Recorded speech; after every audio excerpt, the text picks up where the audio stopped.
உலகத்தையே உண்டாக்கின வார்த்தை ஒரு புஸ்தகமாக நம் நடுவிலே நம் கையிலே கொடுக்கப்பட்டிருக்கும் போது அதை பயன்படுத்துகிறவர்களை அது எவ்விதமெல்லாம் உருவாக்கும் என்பதை நீங்கள் யோசிச்சு பார்க்கணும். அதுதான் வேத வசனத்தினுடைய ஆச்சரியமான மகத்துவம்.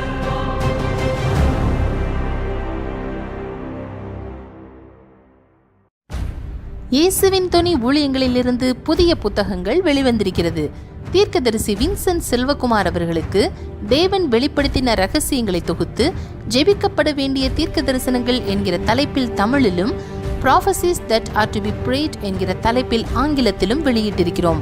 இதை அமேசானிலும் பிளிப்கார்ட்டிலும் எங்கள் ஆப் மூலமாகவும் பெற்றுக்கொள்ளலாம். மேலும் விவரங்களுக்கு எங்களுடன் தொடர்பு கொள்ளுங்கள். எங்கள் தொலைபேசி எண் 9317222977.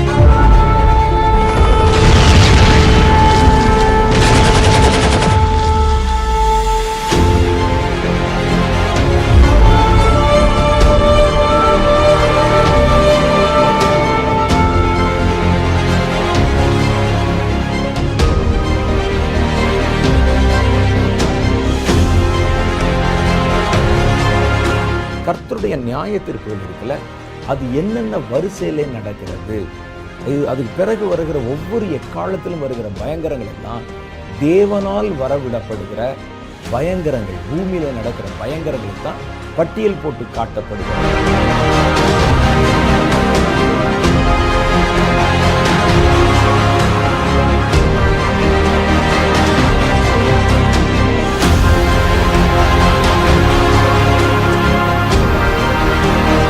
அவருடைய கோபத்துக்கு முன்பாக நிற்க முடியும் சொல்றாங்கல்ல, அந்த கோபத்தை 7 பிரிவாக குறித்து ஒவ்வொரு எக்காலங்கள் ஊதும் போதும் கர்த்தருடைய கோபாக்கினை எப்படியெல்லாம் வெளிப்பட்டது என்பதை சொல்லுவதுதான்.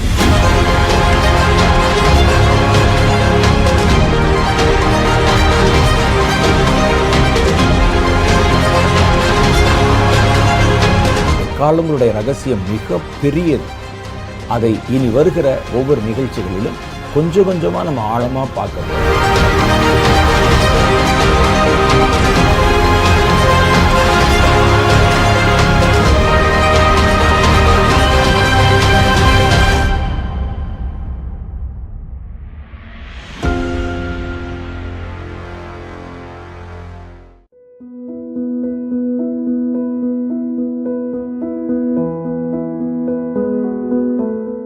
ஆண்டவராகிய இயேசு கிறிஸ்துவின் நாமத்தில் உங்கள் யாவருக்கும் என்னுடைய அன்பின் நல்வாழ்த்துக்கள். நம்ம போன வாரத்தில் சந்தித்து கொண்ட போது தேவ தூதர்களை பற்றியும் அவர்களை குறித்த பின்னணி தகவல்கள் பற்றியும் நரகத்தை பற்றியும் நரகத்தில் யாரெல்லாம் இருக்கிறார்கள் என்கிற காரியத்தை குறித்தும் சில விவரங்களை வேதத்தின் அடிப்படையிலே நான் உங்களுக்கு சொல்ல முற்பட்டேன். நீங்களும் நிறைய காரியத்தை படித்து அதில் என்னென்ன இருக்கிறது என்பதை தெளிவாக நீங்கள் புரிந்து கொண்டிருப்பீர்கள். எல்லாரும் முதல்ல இருந்த இடம் பரலோகம்தான் என்பது நீங்கள் உங்களுடைய மனசில் வச்சுக்கிறணும். எல்லாருமே பரலோகத்தில் தான் நம்ம இருந்தாங்க. அந்த விழுந்து போன தேவ தூதர்களாக இருக்கட்டும், லூசிஃபராக இருக்கட்டும், ஏன் நீங்களும் நானும் கூட பரலோகத்தில் தான் இருந்தோம்.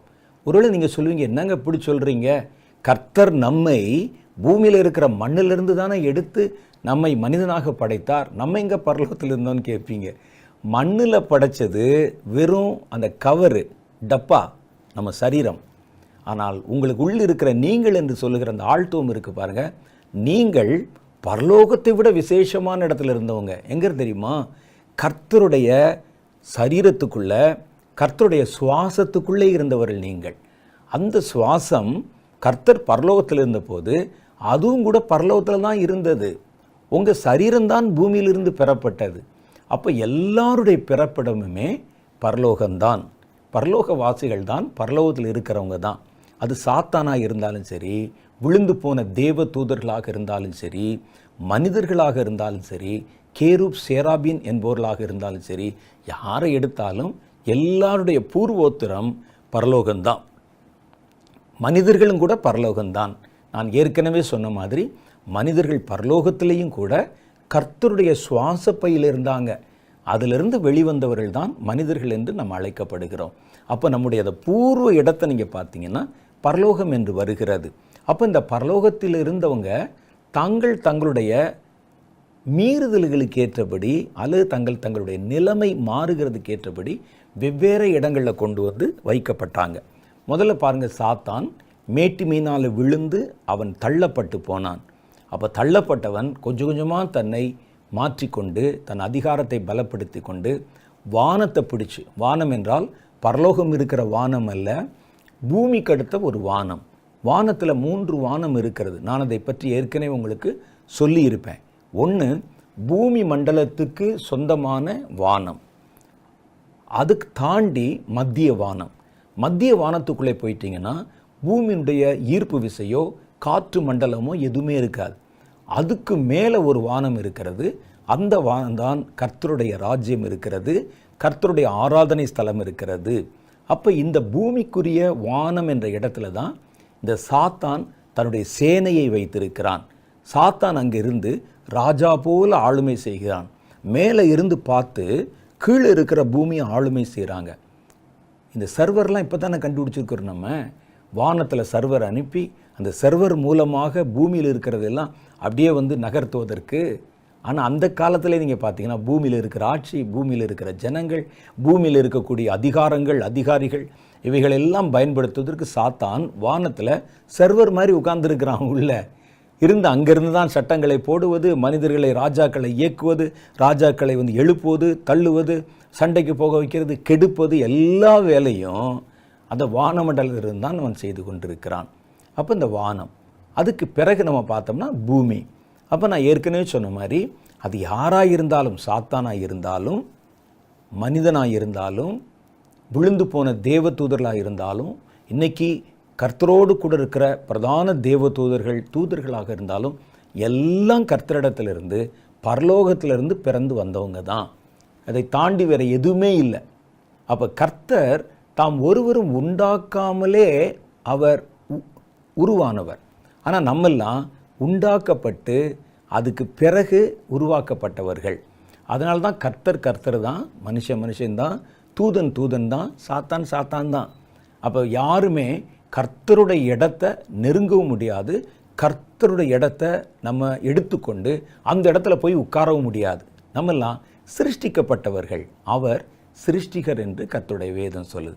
சரி, இப்போ நம்ம என்ன பார்க்க போகிறோன்னா, இந்த விழுந்த சாத்தான் அவருடைய கையிலே ஏன் ஒரு பாதாளத்தின் திறவுகோலை கொடுக்கணும்? திறவுகோல் என்பது ஒரு கீ, ஒரு சாவி, ஒரு அதிகாரம். சாவி என்று காட்டப்படுவது ஒரு அதிகாரத்தை காட்டப்படுவது. அதிகாரத்தை தானே சொல்லுவாங்க, அந்த சாவி என் கையில் இருக்குது அப்படின்னு சொல்கிறோம்ல. அப்போ அந்த அதிகாரத்தை அவன் கையில் ஏன் கொடுக்கணும் அப்படின்னா, கர்த்தரை பற்றி நீங்கள் முதல்ல ஒரு காரியம் தெரிந்து கொள்ளணும். கர்த்தர் மகா பரிசுத்தம் உள்ளவர். அதுதான் அவருடைய குணாதிசயத்திலேயே கிரீடம் வைத்தது மாதிரி ஒரு பெரிய குணாதிசயம். அவரிடத்தில் எவ்வளவேனும் இருளில்லை என்று வேதம் சொல்லுகிறது. அவர் முற்றும் பரிசுத்தமானவர். வேதத்தில் அதனால்தான் தேவதூதர்கள் அவரை பரிசுத்தர் பரிசுத்தர் பரிசுத்தர் என்று சொல்லி வாய் ஓயாமல் அவரை ஆராதிக்கிறார்கள். இயேசு தன்னை குற்றம் சாட்டினவரிடத்தில் கூட கேட்கிறார், ஏனில் பாவம் உண்டு என்று எவன் என்னை குறித்து குற்றப்படுத்த முடியும்னு. எவ்வளவோ குற்றங்களை பிணைக்க முற்பட்டவர்கள் கூட அதுக்கு பதில் சொல்ல முடியாமல் தலை கவிழ்ந்து கொண்டார்கள். அவர் முற்றிலும் பரிசுத்தமானவர். அதற்கு ஒப்பாயிருக்கிற இன்னொரு குணாதிசயம் என்னென்னா நீதி. அதற்கு ஒப்பாயிருக்கிற இன்னொரு குணாதிசயம் என்னென்னா அன்பு. இந்த நீதி இருக்குது பாருங்க, நீதி வழுவாதவர் கர்த்தர். அவர் ஒரு காரியத்தை இதுதான் நியாயம், இதுதான் நீதின்னு எழுதி வச்சுட்டா அந்த நீதிக்கும் நியாயத்திற்கும் தானும் கட்டுப்படுவார். அதுதான் அதில் ரொம்ப முக்கியம். கர்த்தர் நம்ம தானே புஸ்தகம் எழுதணும், நம்ம தானே நீதியை சொன்னோம், நான் தானே நீதி உள்ளவர், அது இந்த நீதியெல்லாம் என்னை கட்டுப்படுத்தாது என்று சொல்லுகிறவர் அல்ல. சிலர் பார்க்குறோம், அவங்க ஒரு சட்டத்தை போடுவாங்க, ஆனால் அந்த சட்டத்துக்கு அவங்க கீழ்ப்படிய மாட்டாங்க. பெரிய பெரிய அதிகாரங்களில் இருக்கிறவர்கள் எங்களுக்கெல்லாம் இந்த சட்டம் கட்டுப்படுத்தாதுங்கிற மாதிரி வாழ்வதை நம்ம பார்த்துருக்கிறோம். இதெல்லாம் பார்த்து இதுதான் நீதி என்று நாம ஒரு பிக்சர் மனசில் வச்சுருக்கிறோம். ஆனால் உண்மையான நீதி என்ன தெரியுமா? எது நீதியோ அந்த நீதியை வகுத்தவரும் அதற்கு கீழ்ப்படுகிறார் பாருங்க, அதுக்கு பேர் தான் நீதி. கர்த்தர் நீதி உள்ளவர். அந்த நீதியை தாண்டி அவர் ஒன்றும் செய்ய மாட்டார். ஏன்னா அவர் நீதி உள்ளவராக இருந்தால்தான் அவர் ஒட்டுமொத்த உலகத்தையும் அல்லது ஒட்டுமொத்த ஆவிகளையும் நியாயம் தீர்க்கும் அதிகாரம் கொண்டவராக இருக்க முடியும். ஒருவர் நீதி இல்லாமல் இருந்தால், அதெல்லாம் நம்ம ஊரில் தான், நீதிக்கு சம்பந்தமில்லாமல் இருக்கிறவர்கள் நியாய தீர்ப்பு செய்வதையும் அவங்க தண்டனை கொடுப்பதையும் கோர்ட்டில் உட்கார்ந்துருக்கிறதையும் நம்ம இங்கே தான் பார்க்க முடியும். ஆனால் பரலோகத்தில் அப்படி அல்ல. நீதியை செலுத்துகிற தேவன் தான் நீதி உள்ளவராக இருக்கிறார். அந்த நீதியை அவர் மீறவும் மாட்டார், மிஞ்சவும் மாட்டார், தனக்காக அந்த நீதியை வளைத்து கொள்ளவும் மாட்டார். அவர் ஒரு நீதி உள்ள நியாயாதிபதி. அவர் பல சட்டங்களை ஏற்றி வச்சிருக்கிறாங்க. அந்த சட்டத்தில் ஒன்று என்னன்னு கேட்டால், அவன் எதிரியாகவே இருந்தாலும் ஒரு அதிகாரத்தை பெறுகிற அளவுக்கு அவனுக்கு பலம் இருந்ததுன்னா அவன் அந்த அதிகாரத்துக்குரியவன், அந்த அதிகாரத்தை அவன் கையில் கொடுத்துடணும். அவன் எப்படி ஜெயிக்கிறான், எப்படி பெறுகிறான் என்பது தன்னை எவ்வளோ தூரம் அவன் பலப்படுத்தி கொள்ளுகிறான் என்று பார்த்து அவனுக்கு அந்த அதிகாரத்தை கொடுத்துடணும். இன்னைக்கு உலகத்தை பொறுத்தளவில் சாத்தானுடைய கையில் அந்த அதிகாரம் இருக்குது. கர்த்தர் நினைச்சா என்ன செய்யலாம்? ஒரு நிமிஷம் நாசியின் சுவாசத்திலே அவனை அழிக்கும் பலமுள்ள தேவன் பட்டப்பட்டன்னு கீழே இறங்கி வந்து சாத்தானியனுடைய சேனையும் ஒழித்து விடலாம். ஆனால் அவர் அப்படி செய்ய மாட்டார். காரணம் என்ன தெரியுமா? தன்னால் உண்டாக்கப்பட்ட மனிதர்கள், அந்த மனிதர்கள் ஒரு பக்கம் நான் இருக்கிறேன், ஒரு பக்கம் சாத்தான் இருக்கிறான், யாரை ஏற்றுக்கொள்ளுகிறார்கள் அப்படின்னு பார்க்குறார்.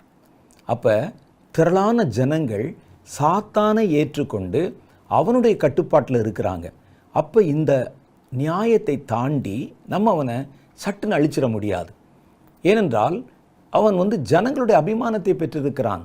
அப்போ நான் அநீதியாக நடந்து என் கையில் இருக்கிற பவரை வச்சு அந்த நீதியை தாண்டி நான் ஒன்றும் செய்து விடக்கூடாது. அந்த நீதி என்ற வார்த்தை இருக்கிறதுனால தான் கர்த்தர் ஒவ்வொரு விஷயத்திலும் மிக கவனமாக செயலாற்றி கொண்டிருக்கிறார் என்பதை உங்களுடைய ஞாபகத்தில் வைக்கணும். அப்போ இந்த பூமியை பொறுத்தளவில் நீங்கள் பாருங்கள், அவ்வளோ வேண்டாம், உங்கள் ஊரை பொறுத்தளவில் பாருங்கள். உங்கள் ஊரை பொறுத்தளவில் சாத்தான் பக்கத்தில் இருக்கவங்க ஜாஸ்தியா, கர்த்தர் பக்கத்தில் இருக்கவங்க ஜாஸ்தியா? கர்த்தர் பக்கத்தில் இருக்கிறேன்னு சொல்லிட்டு பல பேர் சாத்தான் பக்கத்தில் இருப்பான். கொஞ்சம் கண்ணை மூடி யோசிச்சு பாருங்களேன். எவ்வளோ பேர் உண்மையான கர்த்தருடைய பிள்ளைகள் உங்கள் ஊரில் இருக்கீங்க? எவ்வளோ பேர் சாத்தானுடைய தந்திரத்தில் சிக்கி அவனுக்கு அடிமையாகவும் அவனுடைய காரியங்களை செயல்படுத்துகிறவர்களாக இருக்கிறாங்கன்னு பாருங்கள். அப்போ அவன் திரளான ஜனங்களுடைய அபிமானத்தை பெற்றிருக்கிறான். அப்படிங்கும்போது அந்த அபிமானத்தை அவன் எப்படி வாங்கினானோ? ராத்திரி பகலை உழைச்சி வேலை செஞ்சு ஆசையை தூண்டி வஞ்சிச்சு, அதுக்கும் ஒரு பெரிய வேலை செய்யணும் இல்லை, அதை செஞ்சு அந்த ஜனங்களை அவன் ஈட்டி வைத்திருக்கிறான். அப்போ அதனால் உடனே சட்டுன்னு காலத்துக்கு முன்னால் அவன் மேலே கை வைத்து விட முடியாது. அது கர்த்தருடைய நியாயம். அவருடைய பவரை வச்சுருந்தாருன்னா, பவர் மாத்திரம் வச்சுருந்து இது மாதிரி சட்டத்திட்டங்களை மதிக்காதவராக இருந்தால் எந்நேரமும் அவனை போட்டு தள்ளியிருப்பார். ஆனால் கர்த்தர் அப்படி இல்லை, அவர் நீதி உள்ள நியாயாதிபதி. அப்போ இந்த இடத்துல பார்க்க போகும்போது அதனால்தான் கர்த்தர் பாருங்களேன், ஒவ்வொரு இடத்துலையும் போய் இந்த மக்கள் தன்னை ஏற்றுக்கொள்ள வேண்டும் என்பதற்காக ஒவ்வொருடைய இருதயத்திலும் போய் ஆசையாய் அவனுடைய இருதயத்தின் கதவை தட்டி நான் உள்ளே வரலாமான்னு கர்த்தர் கேட்குறார். ஏன் அப்படி கேட்கணும்? ஏன்னா உலகத்தில் ஜனங்கள் அந்த நீதியின்படி சாத்தானை பின்பற்றுகிறவர்கள் தான் அதிகம். கர்த்தர் ஒரு சர்வாதிகாரியாக நினச்சிருந்தா சாத்தானை நீ எவ்வளவு இருந்தாலும் பரவாயில்ல, உன்னை பிடிச்சி உள்ளே போடுறேன்னு போட்டுட்டு எல்லா மக்களையும் பார்த்து ஒழுங்காக என்னைத்தான் ஏற்றுக்கொள்ளணும்.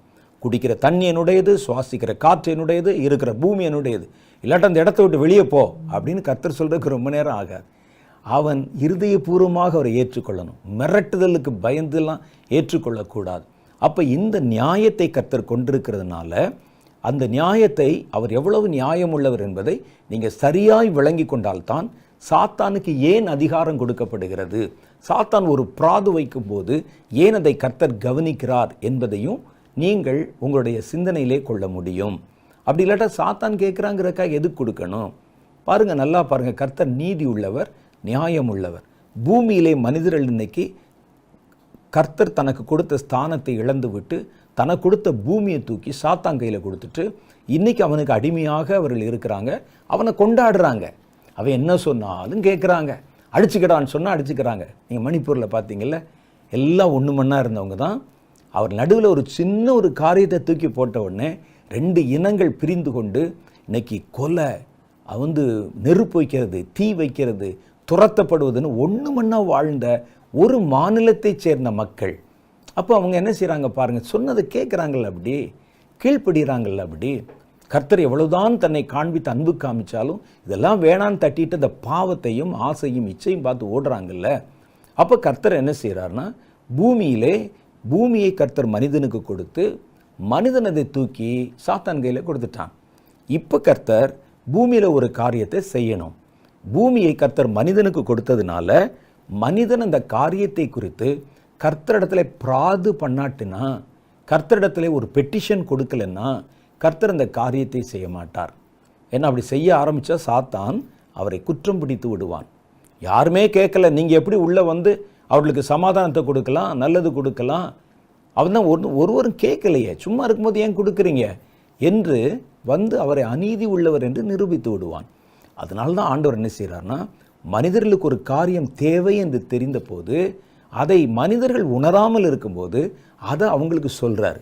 ஒரு பெரிய ஆபத்து வரப்போகுது, ஒரு பயங்கரம் பூமியில் வரப்போகுது, நீங்கள் அதை குறித்து என்னிடத்தில் விண்ணப்பம் பண்ணுங்கள். நீங்கள் விண்ணப்பம் பண்ணீங்கன்னா உங்களை நான் காப்பாற்ற முடியும். இவ்வளோ பேர் என்னிடத்தில் கேட்குறாங்க என்பதை நான் எடுத்துக்கொண்டு வர முடியும். சில அதிமேதாவிகள் சொல்லுவாங்க, உலகத்தில் வரப்போகிற ஒரு கொரோனா, பயங்கரம், நிலநடுக்கம், இதை பற்றிலாம் ஏன் கர்த்தர் முன்னறிவிச்சு பேசணும்? நீங்கள் என்ன போய் தடுக்க போகிறீங்களா, நிறுத்த போகிறீங்களா, ஏன் பேசணும் அப்படின்னு. ஏன் கர்த்தர் சொல்லுகிறார் என்றால், ஒரு பயங்கரம் வரப்போது அவருக்கு தெரியுது. அந்த பயங்கரத்துக்கு மனிதர்கள் பரிந்து பேச வேண்டும். பரிந்து பேசாமல் தானாய் அதை நிறுத்த முடியாது. அது எதற்காக அனுமதிக்கப்பட்டதோ அந்த தண்டனையை முழுசாக முடிச்சுட்டு தான் அது நிற்கும். ஆனால் அதுக்கு முன்னாலே நிறுத்தணும்னு சொன்னால் மனிதர்கள் அதற்காக மன்றாடணும். அப்படி மன்றாடி கேட்டால்தான் அவர்கள் சார்பில் கர்த்தர் தம்முடைய தூதர்களை அனுப்பி அல்லது தாமே கடந்து அந்த இடத்துல ஒரு ஆக்ஷன் எடுக்க முடியும். அறுப்பு மிகுதி, வேலையாட்கள் குறைவு. அறுப்புக்கு எஜமான் இவர் தான் எஜமான்.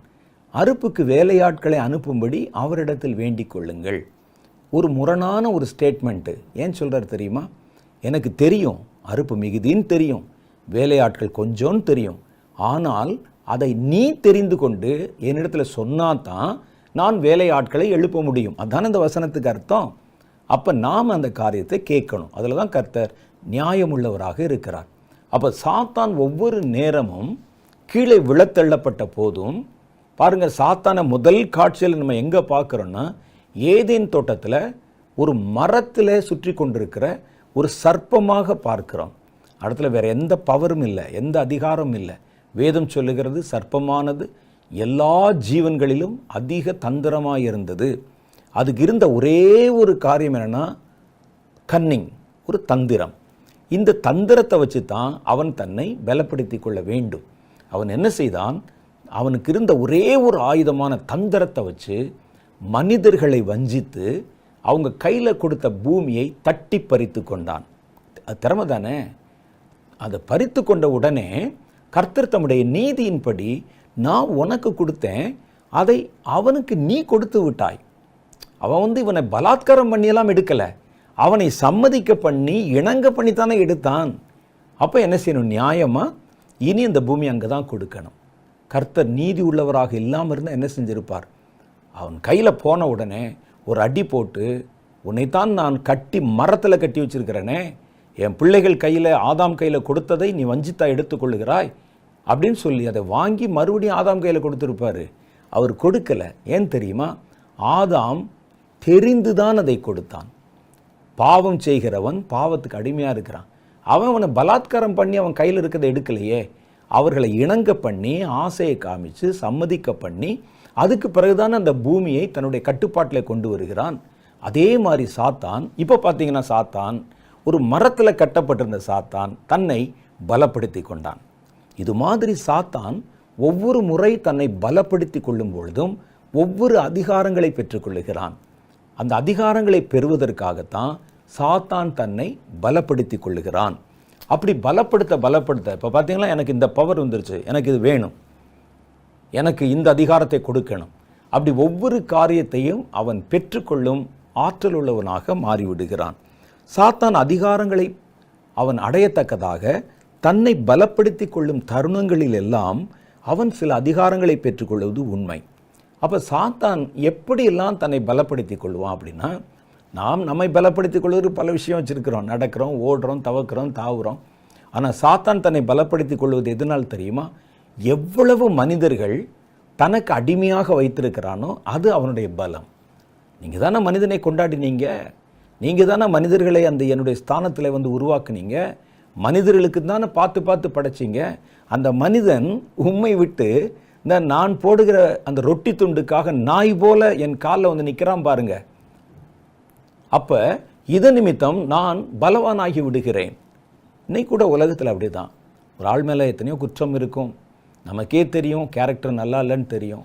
ஆனால் அந்த மனிதன் பல ஜனங்களுடைய அபிமானத்தை பெற்றிருந்தால் அவன் அதிகாரத்திலே அமர்த்தப்பட்டு விடுகிறான். எலெக்ஷனில் போய் நிற்கிறாரு. எலெக்ஷன் நிற்கிறவருடைய வாழ்க்கையை நீங்கள் எடுத்து பார்த்தா ஒருவேளை தாறுமாறாக இருக்கும். நான் எல்லாரையும் சொல்லலை, சிலருடைய வாழ்க்கை பல கிரிமினல் கேஸில் இருப்பாங்க. அவர்களுடைய சொந்த வாழ்க்கையில் ரொம்ப கொடூர மனம் படைத்தவர்களாக இருப்பாங்க. ஆனால் ஏதோ ஒரு காரணத்தை நிமித்தம் நம்ம ஜாதிக்காரன், நம்முடைய இனத்தான் அவன் அப்படின்னு சொல்லிடலாம், பல ஜனங்கள், மெஜாரிட்டி பீப்புள் அவனுக்கு ஓட்டு போட்டாங்கன்னா அவன் கையில் ஒரு அதிகாரம் கொடுக்கப்பட்டு விடுகிறது. சாதாரண உலக வாழ்க்கையிலேயே இதே மாதிரி தான் பரலோகத்தில், இதே மாதிரி தான் கர்த்தருடைய நியாயாசனத்தில் சாத்தான் தன்னை பலப்படுத்தி கொள்ள அவன் கைகளுக்கு சில அதிகாரங்கள் கொடுக்கப்பட்டு விடும். அது கர்த்தருடைய நீதி. அப்போ தன்னை பலப்படுத்தி கொள்வது எதனால் பலப்படுத்திக்கிறான்னா, முதல் காரியம் மனிதர்கள் தான். மனிதர்களை தனக்கு அடிமை ஆக்க அவனுடைய பலமும் அவனுடைய சக்தியும் ஆற்றலும் அதிகரித்து விடுகிறது. இன்றைக்கி இருக்கிற இதே உலக அரசியல் மாதிரியே தான். ஜனங்களுடைய அபிமானத்தை அதிகமாய் பெற்றவர் யாரோ அவர் கையில் இந்த நாட்டினுடைய அதிகாரம் கொடுக்கப்பட்டு விடும். திரளானவர்கள் யாருக்கு ஓட்டு போடுறாங்களோ அவன் கையில் அதிகாரம் போயிடும். அப்போ முதல் காரியமாக இவன் சாத்தான் என்ன வைக்கிறான்? தன்னை வலுப்படுத்தி கொள்ள, மனிதர்களை தன் கைவசம் அடிமைப்படுத்தி கொள்ளும் போதும், ரெண்டாவது தன்னை பலப்படுத்தி கொள்ளுகிறது தெரியுமா? தனக்காக மனிதர்களை ரத்தம் சிந்த வைக்கணும். தனக்காக அல்லது தன்னுடைய காரியத்து நிமித்தம் மனிதருடைய ரத்தம் சிந்தப்படணும். மனிதர்களுடைய ரத்தம் சிந்தப்படுவது நமக்கு பார்த்தீங்கன்னா, இரத்தம் என்பது சாதாரண ஒரு சிவப்பு நிறமான திரவம் என்று நினைக்கிறோம். இரத்தம் ரொம்ப முக்கியமானது.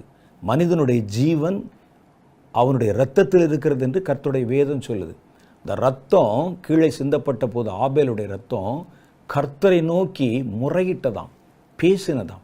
சரீரம் கிடையாது, உயிர் கிடையாது, வெறும் ரத்தம், அது பேசினதாம். இந்த இரத்தத்தில் தான் ஒரு மனிதனுடைய ஜீவன் இருக்கிறது. இரத்தம் என்பது ரொம்ப விசேஷமானது. இந்த இரத்தத்தை ஒருவன் சாத்தானுக்காக ஒரு மனிதன் சிந்தும்போது அந்த மனிதனுடைய பவரு, அவனுடைய ஜீவனுடைய பவர் எல்லாம் சேர்ந்து இவனுக்கு கூடுதல் பவர் கிடைச்சிரும். அதனால தான் பார்த்தீங்கன்னா, சாத்தான் தன்னுடைய ஆராதனை முறைமைகளில் இரத்தம் சிந்துதலை உள்ள வச்சுருப்பான். இரத்தம் சிந்துதல், மனிதர்கள் தங்களுடைய கையை கீறி கொள்ளுவாங்க. எலியாவின் காலத்தில் பாருங்களேன், சாத்தானுடைய பாகாலுடைய அந்த தீர்க்கதரிசிகள் தங்களுடைய உடம்பை கீறிட்டு ரத்தத்தை கீழே விட்டாங்களாம். வந்து பாகாலே பாகாலே எங்களை கேளு, என்னை கேளும் என்று சொல்லி தங்கள் இரத்தத்தை சிந்தினாங்களாம். அப்படி அந்த இரத்தம் கொடுக்கப்பட சாத்தான் பலமாகி விடுகிறான். அதனால தான் தன்னுடைய ரிச்சுவல்ஸில், தன்னுடைய ஆராதனை முறைமைகளில் அந்த நாட்களில் நரபலி செலுத்துவதை வைத்திருந்தார்கள். நரபலி அந்த காலத்தில் கானானிய ஆராதனை முறைகளை நீங்கள் பார்த்தீங்கன்னா அதில் பெரும்பாலும் இரத்த கவிச்சி இருக்கும். இரத்தம், குழந்தைகளை இரத்த பலி கொடுப்பது, நரபலி கொடுப்பது, தீக்கடக்க பண்ணுவது, தங்களுடைய சரீரத்தை கீறி கொள்வது, கொலை செய்வது, இதனாலெல்லாம் பார்த்தீங்கன்னா அதை ஆராதனை என்ற முறைமையிலே அவங்க அதை செயல்படுத்தினாங்க. இந்த கானானியர்கள் காலத்தில் சத்துரு ஏன் இத்தனை ஜனங்களுடைய இரத்தத்தை சிந்த வைத்தான் என்றால், அதற்கு முன்னால் ஆதாம் ஏவாளை வஞ்சித்து அவர்களுடைய சந்ததியை தான் கைப்பற்றி கொண்டு இந்த உலகத்தின் அதிகாரங்களை தன்னுடைய கட்டுப்பாட்டில் வச்சிருந்தான். கர்த்தர் நோவாவின் காலத்தில் அப்போ திரளான ஜனங்கள், ஏறத்தாழ ஒரு பெரும் கூட்டத்தார், ஒரு சின்ன கொஞ்சம் கூட்டம் தவிர மற்ற பெருந்திரள் கூட்டத்தார் சாத்தானைத்தான் தெய்வம் என்று நம்பிக்கொண்டிருந்தாங்க. மனம் போனபடி வாழ்ந்து கொண்டிருந்தாங்க. நல்லா சொல்ல போனால் நோவாவின் காலம் வரும்போதெல்லாம் 8 பேர் தவிர வேறு ஒருத்தனும் நியாயவான் கிடையவே கிடையாதான். அப்போ எப்படிப்பட்ட ஒரு பரிதாப நிலைமை பாருங்கள். சாத்தானுடைய கட்டுப்பாட்டெல்லாம் இப்போ எல்லாம் இருக்குது. அப்படி இருந்தபோது கர்த்தர் என்ன செய்தார்? ஒரு பெரு வெள்ளத்தை கொண்டு வந்து ஒட்டுமொத்த ஜனங்களை அழித்து நீதிமானுடைய சந்ததியாகிய நோவா முதலான 8 பேரை மாத்திரம் உயிரோடு தப்புவித்தார். இப்போ சாத்தானுக்கு என்னன்னா, மறுபடியும் அந்த இழந்த அதிகாரத்தை பெறணும், நம்மை பலப்படுத்தி கொள்ளணும். இதற்கு எதிராக வழின்னு பார்த்தான். ஏன்னா அந்த 8 பேரும் நீதிமானுடைய சந்ததி, நோவா சொன்னதை அப்படியே கேட்டு நடக்கூடிய பிள்ளைகள். ஒரு கப்பல் கட்டுன்னு சொன்னால் ஏன்பா கட்டணும்னு கேட்கல. அவங்க எல்லாரும் சேர்ந்து இருந்து அந்த பேழையை ஒரு சின்ன குடும்பமாக கட்டி முடித்தாங்க. அப்போ அவர்கள் எல்லாம் ஒன்றோடு ஒன்று இணைவாக. அப்போ இப்படியே சாத்தான் பார்த்துட்டே இருந்தான். இவர்கள் எல்லாம் வெறும் நீதிமானுடைய சந்ததி மாத்திரம்தானே மிச்சமாக வைக்கப்பட்டிருக்கிறது. மறுபடியும் இந்த உலகத்துக்குள்ள மனிதர்கள் நடுவில் அந்த அதிகாரத்தை பிடிக்க நாம் நம்மை பலப்படுத்தி கொள்ள, இதுக்கு முன்னால் வரைக்கும் பெற்றிருந்த பலமெல்லாம் இந்த வெள்ளத்தோட டோட்டலாக போயிடுச்சு, அவனை விட்டு போச்சு. இப்போ நான் என்ன செய்வது? எங்கே போவது? எனக்கு எங்கே எந்த இடம் இருக்கிறது? ஒரு சின்ன லூப் ஹோல் கிடைத்தால் அதன் வழியாக மறுபடியும் இழந்ததை பெற்றுக்கொள்ளலாம். சாத்தான் விஷயத்தில் இதுதான் ரொம்ப கவனமாக இருக்கணும். ஒரு சின்ன ஊசி முனை அளவு இடம் கொடுத்தால் கூட அதை முழுவதும் ஆக்குப்பை பண்ணி பிடிச்சிருவான். அதனால் இது சின்ன பாவம் தானே, சின்ன குற்றம் தானே, இதனால என்ன பெருசாக வந்துட போது நீங்கள் நினச்சிங்கன்னா அது வழியாக தான் உள்ளே நுழைவான். இப்போ பாருங்கள், தன் கையில் இருக்கிற கட்டுப்பாடு போச்சு, மனிதர்கள் போயிட்டாங்க, தான் சொன்னதை பின்பற்றுகிற ஜனங்கள் எல்லாம் அழிக்கப்பட்டாங்க. இப்போ இருக்கிற இந்த 8 பேரும் தனக்கு இடம் கொடுக்காதவர்கள் எப்படி மறுபடியும் இந்த இடத்தை பிடிக்கிறது? எப்படி மறுபடியும் நான் என்னை ஒரு தகுதிப்படுத்திக் கொள்வது, பலப்படுத்திக் கொள்வது? கொஞ்சம் கொஞ்சமாக அந்த அதிகாரங்களை நான் எடுக்கணுமே எப்படி என்று அவன் பார்த்து கொண்டிருந்த போதுதான் கானான் இனத்தில் இவன் நுழைவதற்கு ஒரு சின்ன இடம் கிடைத்தது. கானானுக்கு தகப்பனாகிய காம் நோவா காலத்தில் ஒரு சின்ன தவறு செய்து விட்டார். நோவா மன்னிச்சிருக்கலாம், ஆனால் நோவா அவனை சபித்து விட்டார். இந்த சாபம் வந்துருச்சுன்னா ஒரு இடத்துல அந்த இடத்துக்குள்ளே சாத்தான் நுழைவது ரொம்ப சுலபம். சாபத்துக்கு ஏதுவான எந்த காரியத்தையும் செஞ்சு விடக்கூடாது. அப்படி செய்து சாபத்தீடான காரியம் நமக்குள்ளே வந்துருச்சுன்னா சாத்தான் உள்ளே நுழைவது ரொம்ப சுலபம். சாத்தானுக்கு இப்போ தான் வேணும், அப்பா ஒரு இனம், இந்த காம் இடம் வகுத்து கொடுத்து விட்டான். ஆனால் நோவா சபித்த போது காமை டைரக்டாக சபிக்காமல் கானானை சபித்தார். கானான் அவருடைய சந்ததியில் வருகிறார். கானான் வர்ற வரைக்கும் காத்திருந்தான். இந்த கானானுடைய சந்ததி பெருக ஆரம்பித்த போது, அப்போ தான் சாபம் வேலை செய்யும். கானானுடைய சந்ததி பெருக ஆரம்பித்த போது சாத்தான் அவர்கள் வழியாக தான் முதல்ல மறுபடியுமாக இந்த பூமிக்குள்ளே ரீஎன்ட்ரி கொடுக்கிறான். அப்போ கானானியர்களுக்கு தன்னை வெளிப்படுத்தி, கானானியர்கள் இந்த ஒரு சின்ன இடம் தானே இருக்குது, கானானியர்களுக்கு தன்னை கடவுள் என்று வெளிப்படுத்தி, நீங்கள் சரித்திரத்தில் எடுத்து பார்த்தாலும் உலகத்தில் முதல்ல பிசாசு வணக்கத்தை கொண்டு வந்தவர்கள் யார் அப்படின்னு பார்த்தா கானானியர்கள். கானானியர்கள் மூலமாக தான் இந்த உலகத்துக்குள்ளே பிசாசின் வணக்கம் வந்தது. அதுக்கு முன்னால் இருந்தவங்க கூட பிசாசை டைரக்டாக ஆராதிக்கலை. ஆனால் கானானியர்களுக்கு தன்னை ஒரு தெய்வம் என்று காண்பித்தான். எனக்கு இதெல்லாம் வேணும் என்று அவர்கள் அதை நம்பினார்கள், ஏற்றுக்கொண்டார்கள். ஏற்றுக்கொண்ட போது இப்போ அவனுக்கு என்ன வேணும்னா, இவர்களை வைத்து நாம் நம்மை பலப்படுத்தி கொள்ளணும். எப்படி பலப்படுத்துவது? இவர்களை கொண்டு நிறைய மனித இரத்தத்தை சிந்த வைத்து ஆராதனை என்ற பெயரில் அவர்களை அச்சுறுத்தி அல்லது அவர்களுக்கு ஆசையை காட்டி, இதுதான் ஆராதனை என்ற ஒரு காரியத்தை வச்சு எதன் மூலமும் மனித உயிர்கள் இரத்தம் சிந்தப்படணும். கானானியர்களுடைய ஆராதனையில் மாதிரி இரத்தம் சிந்தப்படுகிற ஆராதனை வேறு எங்கேயும் நீங்கள் பார்க்க முடியாது. பச்சை குழந்தையை கொன்றுவாங்க, ஒரு தலைச்சன் பிள்ளையை கொன்றுவாங்க. ஒரு விவசாயம் நடத்தப்பட வேண்டுமானால் அவர்கள் போய் இந்த கானானிய தெய்வங்களுக்கு முன்னால் நின்று தங்களுடைய பிள்ளைகளை கொன்று அவருடைய இரத்தத்தை சிந்தி அவருடைய சரீரத்தை மாம்சத்தை நெருப்பில் போட்டு அந்த சாம்பலை கலசத்தில் எடுத்துக்கொண்டு தங்களுடைய வயல் நிலத்தில் அதெல்லாம் கொண்டு வந்து தூவுவாங்களாம். அப்போ பாருங்கள், ஒரு நெல் என்பது தன் பிள்ளையை விட பெருசாக இருக்கு அவனுக்கு. ஒரு வயல் விளையணும், நம்ம சாப்பிடணுங்கிறது தன் பிள்ளையை விட பெருசாக இருக்குது அவனுக்கு. அது மாத்திரமல்ல, அவருடைய ஆராதனை முறைகள் முழுவதுமே அருவருப்பானவைகள். எங்கே சுற்றி அங்கே சுற்றி கடைசியில் எங்கே வந்து நிற்பான் அப்படின்னு கேட்டால் ரத்தம் சிந்துதலில் வந்து நிற்பாங்க. அந்த பெண் பிள்ளைகள் இலட்சியாக நடத்தப்பட்டு கடைசியில் கொலை செய்யப்பட்டு பெரிய பலிபீடம் இருக்கும். சுற்றி நெருப்பு எரிந்து கொண்டு நெருப்பில் கொண்டு வந்து அவர்களை அங்கே உள்ளே விடுவாங்க. அந்த நெருப்பு அவர்களை பட்சித்து போடும். ஏன்னு சொன்னால் இப்போ அடுத்த கட்டம் தீவிரமாய் தன்னை பலப்படுத்திக்கிட்டே வரணும். ஏன்னா ஒரு சின்ன லூப் ஹோல் தானே கிடச்சிருக்கு. இதில் என் பவரை நான் பெருக்கி பெருக்கி கொஞ்சம் கொஞ்சமாக மற்ற இனங்கள், ஜனங்கள், ஜாதி, நான் இழந்து போன எல்லாத்தையும் திரும்ப பெறணும். அந்த ஆவல்னால தான் கானானியர்களுக்குள்ளே முதல் முறையாக நுழைந்த காலத்திலிருந்து ஒரு குறிப்பிட்ட காலம் வரைக்கும் நீங்கள் பார்த்தீங்கன்னா எங்கும் ரத்தம் சிந்தப்படுதல். யார் நிமித்தம்? சாத்தான் நிமித்தம், ஆராதனை என்ற பேரில். அப்போ மனித ரத்தம் சிந்தப்படும் போது, சாத்தான் அவன் நிமித்தமாக சிந்தப்படும் போது சாத்தானுக்கு ஒரு ஸ்ட்ரென்த் உண்டாகிறது. ஒரு கலவரத்தை தூண்டி, சாத்தான் தான் அவனை தூண்டுவான், ஒரு கலவரத்தை தூண்டி ஜனங்களுடைய இரத்தத்தை விரயமாக்கும் போது அந்த இரத்தத்தினாலே சாத்தான் தன்னை வலுப்படுத்தி கொள்கிறான். சடங்காச்சாரங்கள் என்ற முறையிலே மனிதர்களுடைய இரத்தத்தை சிந்த வைக்கும்போது சாத்தான் தன்னை பலப்படுத்தி கொள்ளுகிறான்.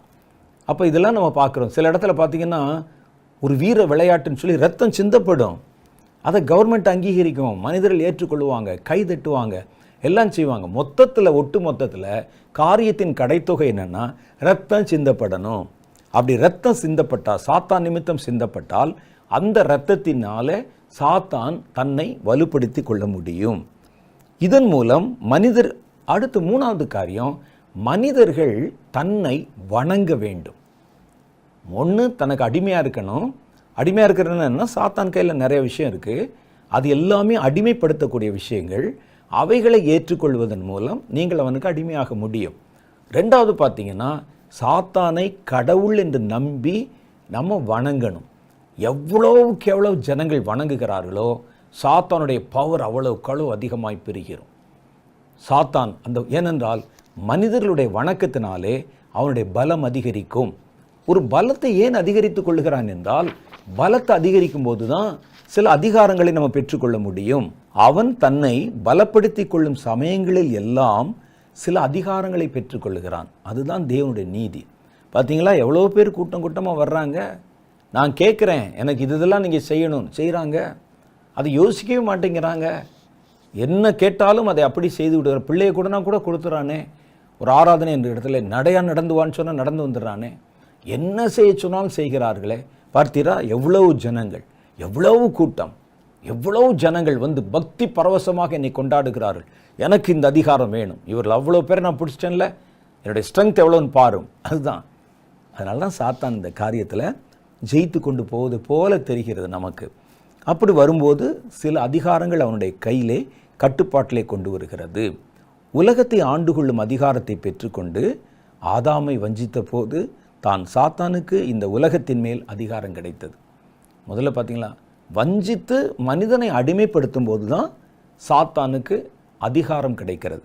அதே மாதிரி தான் இந்த இடத்துல விழுந்து போன சாத்தான் இப்போ இந்த மாதிரி அதிகாரத்தை பெருக்கி பெருக்கி பெருக்கி வானத்தில் எனக்கு இடம் வேண்டும் என்று கேட்டு வானத்தை போய் நிரப்பி வானமண்டலங்களில் உள்ள பொல்லாத ஆவிகளின் சேனைகள் என்று எல்லாத்தையும் வச்சிருக்கிறான். இப்போ கர்த்தருடைய நியாயத்தீர்ப்பின் தண்டனை காலம். அவன் பெற்றுக்கொண்ட அந்த பவரு இவ்வளவு காலத்துக்கு என்று அந்த அதிகாரம் இருக்கும். கர்த்தர் என்ன செய்கிறார், தான் வரப்போகிற நேரம் வந்தபோது இவனை வானத்திலிருந்து கீழே விழ வெட்ட தள்ளுகிறார். இப்போ அவனுடைய பவர்லாம் எடுத்தாச்சு இல்லை.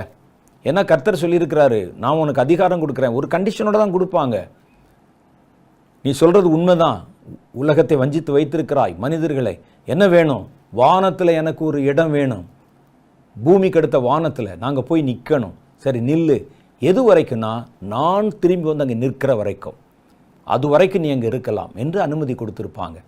அந்த காலம் முடிய போகிற நேரம், இது வரைக்கும் ஆண்டு பழக்கப்பட்டவன் அந்த இடத்த காலி செய்து கொடுச்சுன்னா விடுவானா? அதனால தான் வானத்தில் யுத்தம் உண்டாயிற்று. வெளிப்படுத்தின விசேஷம் 12வது அதிகாரம் நமக்கு அதை சொல்லுகிறது. அப்போது கீழே வெட்ட தள்ளப்பட்டான். இப்போ பாருங்கள், வானத்தில் அவனுக்கு இருந்த பவர் போச்சு. இப்போ அவன் என்ன செய்யணும், தன்னுடைய பவரை பெருக்கி கொள்ளணும். அந்த பவர் எவ்வளோ தூரத்துக்கு பெருக்குகிறானோ அந்த அளவுக்கு அவனுக்கு அதிகாரம் கிடைக்கும். ஏன்னா கீழே விழுந்துட்டான். ஒருத்தன் விழுந்துட்டானாலே பவர் போச்சு இல்லை, அவ்வளோதானே. கீழே விழுந்துட்டார். ஒரு பெரிய ராஜாவாக இருந்த ஆள் கீழே விழுந்துட்டான்னா போச்சு பவர். இப்போ மறுபடியும் அவன் எழுந்து மனிதர்களை வேட்டையாட துவங்குகிறதை பார்க்கிறோம். தனக்கு கொஞ்ச காலம் மாத்திரமே இருக்கிறது என்று கண்டு வானத்திலிருந்து விழுந்த பிசாசுமனுடைய தூதர்களும் பரிசுத்தவான்களை குறிவைத்து தாக்குறாங்க. இந்த அதிகாரத்தை பெற்றுக்கொள்வதில் சாதாரண மனிதனை வஞ்சிப்பதை விட ஒரு பரிசுத்தவானை வஞ்சிச்சா இன்னும் கொஞ்சம் கூடுதல் அதிகாரம் கிடைக்கும், பவர் கிடைக்கும் உனக்கு. அந்த பரிசுத்தவான்களை குறிவைத்து அவர்களோடு யுத்தம் செய்து அவர்களை தனக்கு அடிமைப்படுத்தி கொள்ள அது தீவிரித்து ஓடியது அப்படின்னு போட்டிருக்கு. அப்போ விழுந்தவன் இந்த குறுகிய காலத்துக்குள்ள கொஞ்சம் பவரை சம்பாதித்து கொள்ளுகிறான். அதுதான் அந்த கொஞ்சம் பவருக்கு கர்த்தர் கொடுத்த ஒரு அதிகாரம் தான் இந்த திறவுகோல். இந்த திறவுகோலை கர்த்தர் கொடுத்து அதை முழுசாக பயன்படுத்தும்படிக்கு அதிகாரம் கொடுக்காம அதில் பல கட்டுப்பாடுகளை விதிக்கிறார். ஏன்னா இவன் இப்போ பெற்றுக்கொண்டிருக்கிற இந்த அதிகாரத்தின் அளவுக்கு, பலத்தின் அளவுக்கு இவ்வளவுதான் கொடுக்க முடியும், முழு அதிகாரத்தை கொடுக்க முடியாது. அதனால தான் கர்த்தர் இதை கொடுக்கிறார். அது என்ன அப்படிங்கிறத அடுத்த நிகழ்ச்சியிலே நம்ம சந்திக்கும் போது நாம் அதை ஆழமாக தியானிக்கலாம். அதுவரை கர்த்தர் உங்களை ஆசீர்வதித்து காப்பாராக. ஆமென்.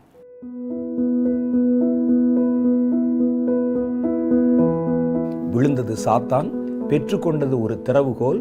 அது ஒட்டுமொத்த நரகத்துக்கானது அல்ல, அது அந்த நரகத்தில் இருக்கிற பாதாள குழி என்ற ஒரு இடத்துக்கானது. அதுலேயுமே முழு அதிகாரத்தையும் கர்த்தர் கொடுத்துடல, குறிப்பிட்ட கால அளவில் தான் கர்த்தர் கொடுத்திருக்கிறார். பாதாள குழியை திறந்த போது 2 காரியம் அதிலிருந்து வெளிப்படுகிறத பார்க்கிறோம். ஒரு புகை, அது சுவாசத்திலே போயிடும், குடிக்கிற தண்ணியில் கலந்துரும், சூரியனை மாசுபடுத்திடும், ஓசோன் லேயரில் வந்து ஓட்டையை போட்டுரும். இப்படி பல ஆபத்துகள் இருக்கு. என்ன நடக்குமோ நமக்கு தெரியாது.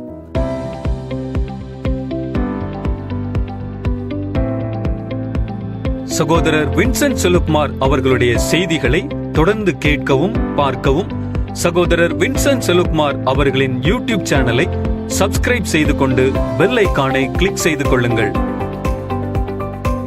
வேதத்தின் காரியங்களை அறிந்து கொள்ளவும், கடைசி கால செய்திகளை பற்றி தெரிந்து கொள்ளவும் மற்றும் ஆவிக்குரிய வாழ்க்கையில் இன்னும் வளரவும் இந்த செய்திகள் உங்களுக்கு மிகவும் பிரயோஜனமாக இருக்கும். தொடர்ந்து இந்த யூடியூப் சேனலை பாருங்கள், மற்றவர்களுக்கும் தெரியப்படுத்துங்கள். கர்த்தர் உங்களை ஆசீர்வதிப்பாராக.